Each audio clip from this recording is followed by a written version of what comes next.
Hello, friends and viewers. It's Kevin here, and welcome back to another episode of Kevin's Corner. Today, we will be reviewing the movie Dolittle. If you like this video, make sure to leave a like, comment whether you agree or disagree with this review, and subscribe for more movie reviews if you have not already.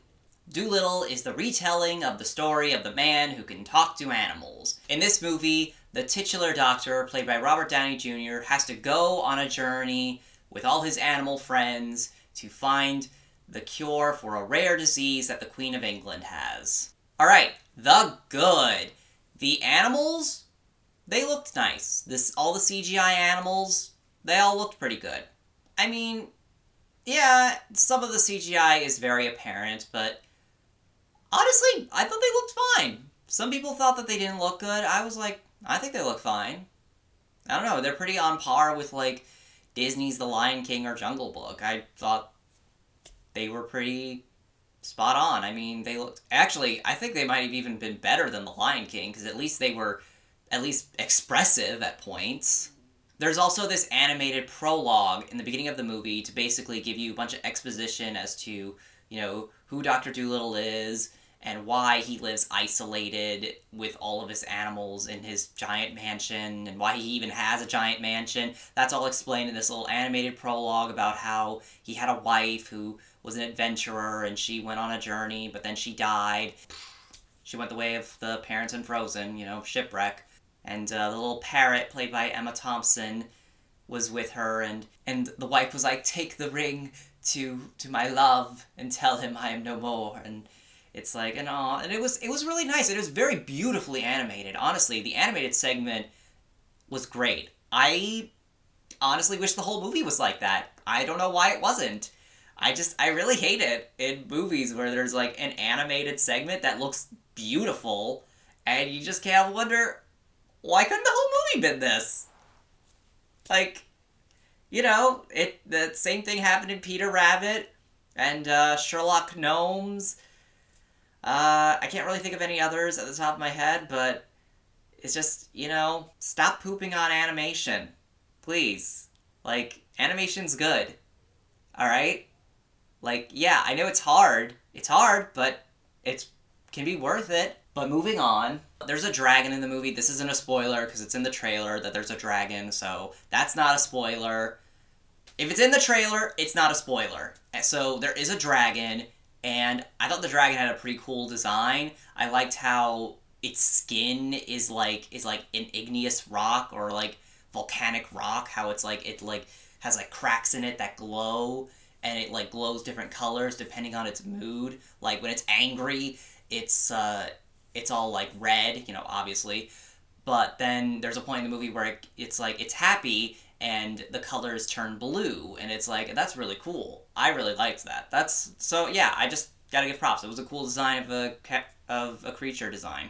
There were some creative ideas in this movie. For example, there's a scene where, you know, they're on the ship, and they gotta, you know, escape from the bad guys, so Dolittle has this contraption. It's like a giant horn that goes underwater and allows him to call whales, and he has this giant harness that he can set up onto a whale, so he could like strap a whale onto his ship so the whale can pull him. I thought that was pretty cool. There's also this chase scene in the beginning involving a giraffe and a fox. The giraffe played by Selena Gomez, and a fox played by Marianne Cotillard. I don't know how to pronounce that actress's name. The Brangelina Homewrecker, you know, that lady. And of course, because she's French, she's got to say, "Viva la Resistance" at one point. I'm just like, ooh, that's triggering me to Arctic dogs. Ooh. There's also this pirate island. I thought that was pretty cool. The fact that there's this giant pirate island, and all the pirates on the island, they all have like an animal companion too. It's almost like His Dark Materials, or The Golden Compass, or whatever you know it as, because I know there's an HBO series now. But I digress. Yeah, it was like all of them have like animal sidekicks, but you know, of course, because they're bad guys, you know, they've got like all predator animals like tigers and hyenas and lions, and even though Dr. Dolittle also has predatory animals with him, I mean, he has a polar bear, and there's also a lion cub at his menagerie house, which kind of makes me wonder, like, what does he do for... How does he feed the polar bear? How does he feed the carnivorous animals? Like, we see him in the movie... We see how, like, the animals eat, because there's, like, a big Ruth Goldberg machine, which, you know, I also thought was pretty nice. The big Ruth Goldberg machine that, like, feeds the animals, like, you know, mashed up fruits and stuff, and fruits and nuts and whatever, so that the animals can eat. But it's like, well, what about the carnivorous ones, like the polar bear? Polar bears are carnivorous. They eat meat. Meat comes from animals. So do lions. Lions eat meat too. And so do dogs. Dogs also eat meat. So I kind of like how most of the animals had, like, a little thing about them that was, like, wrong with them. You know, a disability of some kind or an ailment.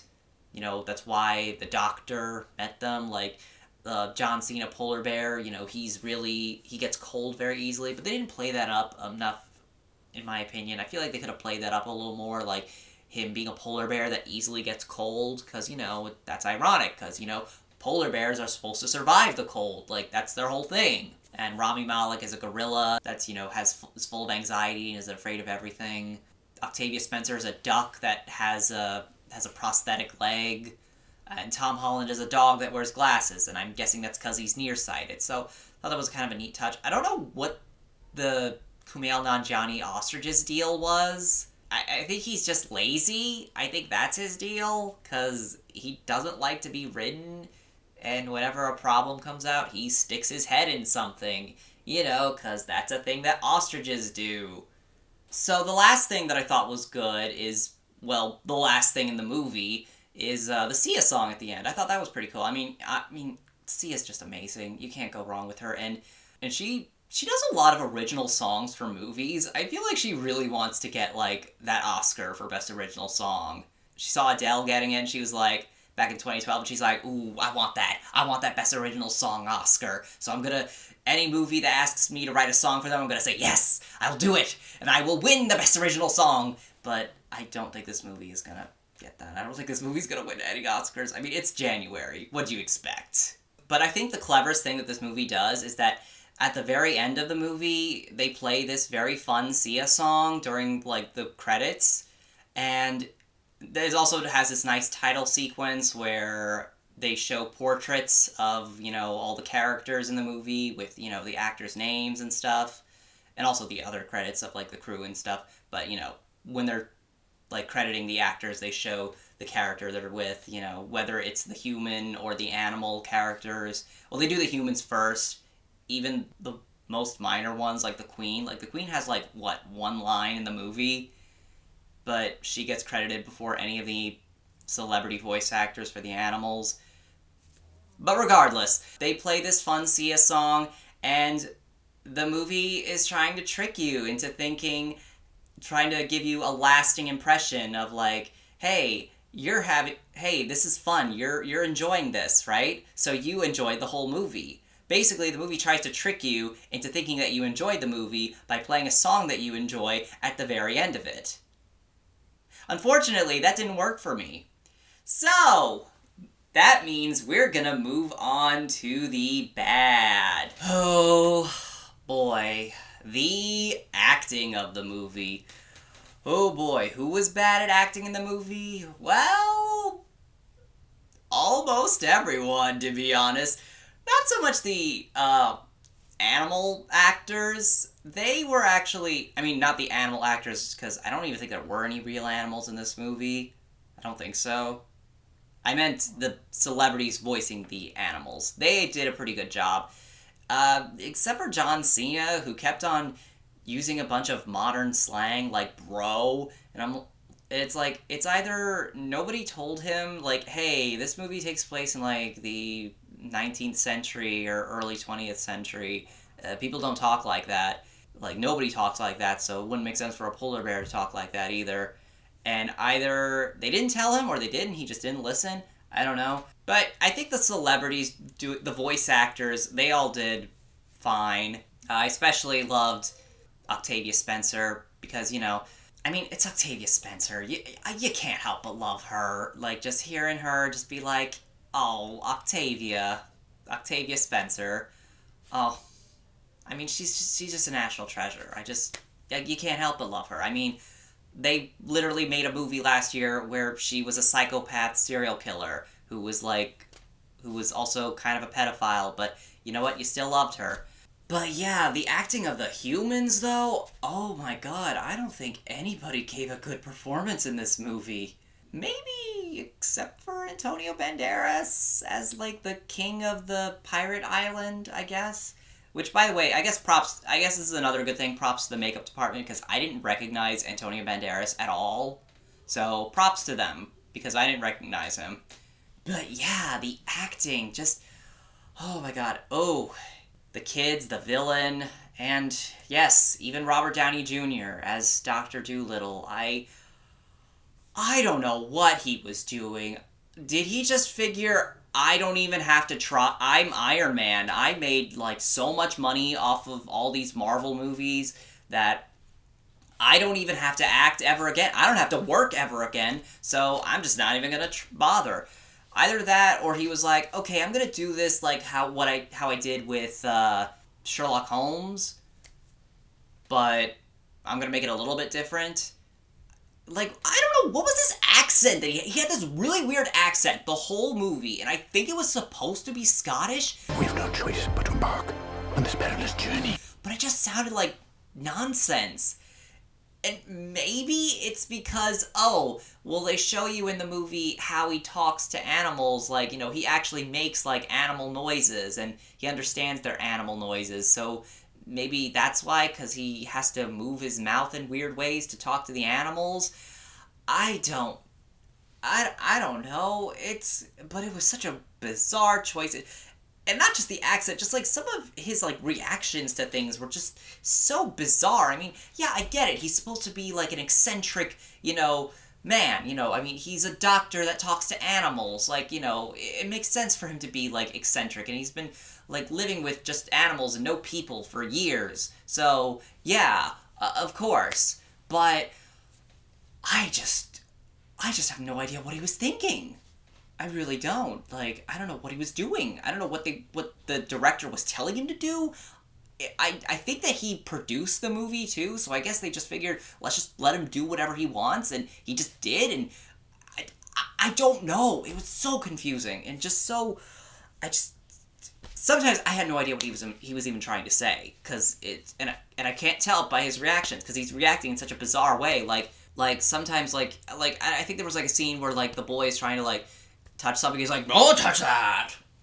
Like, I don't know what he was doing. Speaking of the boy, and basically all the characters, what were the characters in this movie? I mean, there's a boy named Stubbins, and I remember his name, because it's a very dumb name. Okay, so there's this boy who wants to be his apprentice. The boy, he's like, that's his main thing, is that he wants to be Dr. Dolittle's apprentice, and he also wants to learn how to talk to animals. And he does learn almost too quickly, frankly, in my opinion. I feel like it would have been more interesting to see him kind of struggle a bit. Like, there's this one point where, like, he says he's trying to talk to the polar bear, and the polar bear thinks that he's saying pickles, and he's saying worship, and it's like, oh, okay, that's like, well, there could have been, like, some comedic moments with, like, the kid trying to talk to the animals, but the animals don't understand him because, his animal language, is not that great. He's still learning. That would have been funny, and it would have made sense, but they really only did it that one time, and they're just like, whatever. He could just talk to animals permanently, I guess. But yeah, another thing about the characters is that, like, I don't know, they're just so one note. They're either one note or they're zero notes. Like, the main villain of the movie, the Dr. Dolittle has this rival in the movie, and his, like, one characteristic is that he's obsessed with him. And there's also this girl in the movie, her name is Lady Rose, and the reason I'm saying it like that is because that's how they say it in the movie. Like, it's one word, Lady Rose. No, it's not Lady Rose, it's Lady Rose, and she's, like, the Queen's handmaiden or something, and she's the one that tells Dr. Dolittle, like, hey, the Queen is sick, and you need to save her. And, of course, he doesn't go right away. And the only reason why he cares if the Queen of England dies is because if she dies, then he loses his house because she paid for it. And it's under her name. Like, I guess and he's like, it's supposed to be owned by me for life. And the parrot, the Emma Thompson parrot, tells her, yeah, her life. Yeah, the Emma Thompson parrot is pretty much the one who, talks sense into him and stuff. She even mentions that it's hunting season. So, if he loses the house, all the animals will be out in the wild during hunting season. And, so that makes them all freak out. But then she says, oh no, we got a plan. We have a backup plan that we'll go to the zoo if you lose the house. And Doolittle's like, nah, you're bluffing. And I'm like, wait, so did you or did you not? And they never make that clear. But anyway, the thing about the girl is that, she doesn't get to, go on the journey at all. And she really has no character, because, when Dr. Dolittle is operating on a squirrel, which, by the way, that's the main reason why the boy even shows up to the house, because he accidentally shot a squirrel, so he takes him there, he takes the squirrel there, and he's like, please save the squirrel, and Dr. Doolittle's like, okay. And by the way, the squirrel's whole thing is that he's played by Craig Robinson, and he's got a log, and he thinks that the boy shot him on purpose, and he's like, I will take my vengeance on him, but he never does. And I don't know, the boy never, even though the boy now could talk to animals, even when he talks to animals, he never actually explains to the squirrel, hey, I'm really sorry for shooting you, that was an accident.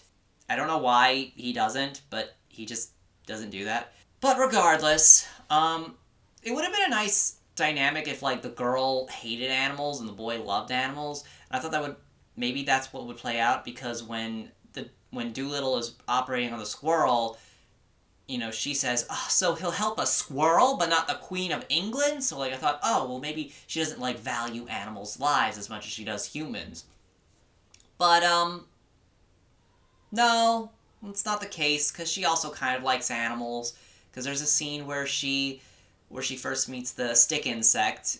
She's like, oh, wow, it's a bug that's pretending to be a stick. That's neat. And she doesn't come on the journey. She just stays with the queen to watch over her, even though I thought that's what the Tom Holland dog's job was. I thought it would have been neat if, the girl doesn't like animals, the boy does, but maybe the animals don't like him. And then maybe, the boy can, teach the girl, how to like animals, and then by the end of the movie, she does like animals.